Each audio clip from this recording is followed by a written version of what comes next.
We all know the stereotype, the high school antagonist, the playground tyrant. But what if the person causing all that pain is secretly suffering the worst damage? This isn't a story about victims. This is a cold, hard look at the psychology of a bully and why their behavior has almost nothing to do with you. They are not born cruel. They are manufactured. The secret ingredients? Shame, insecurity, and a desperate need for control. And once you understand that formula, their power over you completely disappears.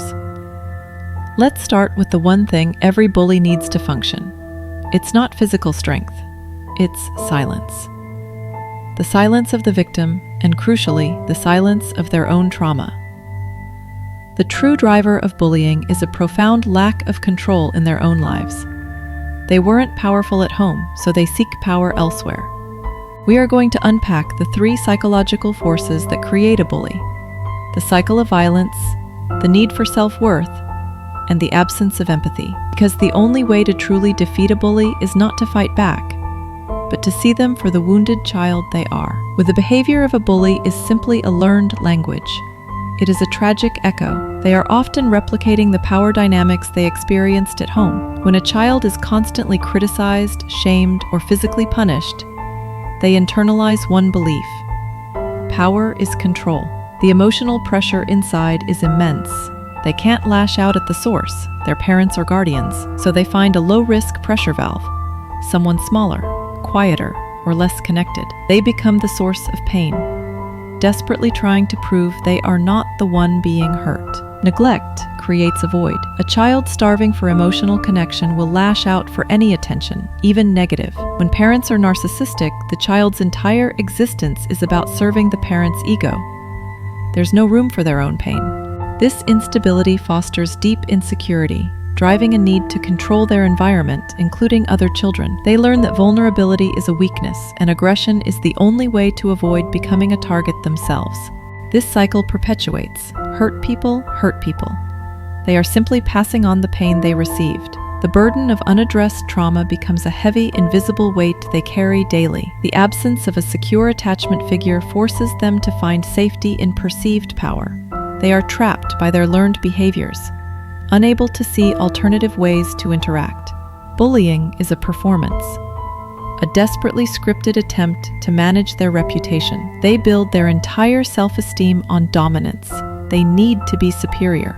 Every cruel joke, every public humiliation is a small, temporary deposit into their empty self-worth account. When they target someone, they are using you as a mirror to reflect their own supposed perfection. They must destroy any trait in others, kindness, confidence, intelligence, that highlights their own perceived flaws. This projection is a defense mechanism. It's easier to point fingers than confront their own inadequacy. They chase validation, and the easiest way to get it is through fear and forced respect. They lack a stable sense of identity. They become whoever they need to be to avoid being the target themselves. Peer pressure plays a huge role. They often act as part of a group where aggression is rewarded. The leader of a bully group is often the most insecure, needing constant affirmation of their power. In the digital age, this search for social capital becomes amplified, making online bullying even more pervasive. They fear losing control more than anything, so they relentlessly try to control others. This internal pressure cooker eventually isolates them, trapping them in a cycle of needing to prove their worth. Their internal guidance system for self-worth is fundamentally broken, leading them astray. The temporary high of dominance quickly fades, leaving them needing to reassert themselves. Empathy is a skill, not an instinct, and for the bully, that skill has been severely stunted. They struggle to process the victim's emotions because they were never taught how to process their own pain. There is a fundamental disconnect.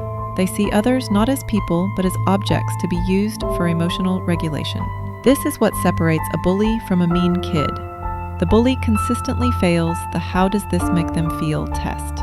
Brain scans sometimes show reduced activity in areas linked to empathy and emotional processing in aggressive individuals. They often minimize or rationalize their harmful actions, truly believing the victim deserved it. This isn't necessarily sociopathy. It's often a profound emotional numbness cultivated as a defense. They lack the social-emotional intelligence to form healthy connections, leading to deeper isolation. The inability to feel empathy for others is directly tied to an inability to connect with their own deeper emotions. Their view of others is often a projection of their own inner turmoil and perceived weaknesses. They understand social dynamics, but only as a means to manipulate and dominate, not to connect. This emotional armor eventually locks them away, preventing true growth or healing. They become prisoners of their own coping mechanisms, further perpetuating the cycle of aggression. Their outer aggression masks an inner fragility, a beauty they are afraid to show. They struggle to build bridges with others, consistently burning them down with their behavior. Their need for control extends to holding on to any sense of power, even at the expense of others' freedom. The identity they've built through bullying is ultimately unsustainable and will eventually collapse. So, what do we do with this blueprint? We use it not to excuse the behavior, but to disarm it. Stop reacting to the aggression and start noticing the desperation. A bully wants your fear. Give them your boredom. This realization transfers the power back to you. Their weapon is emotion. Your defense is understanding. Every human behavior, no matter how destructive, starts with a basic, unmet human need. The bully's aggression is a cry for significance that they don't know how to articulate. If this analysis gave you a new perspective, subscribe.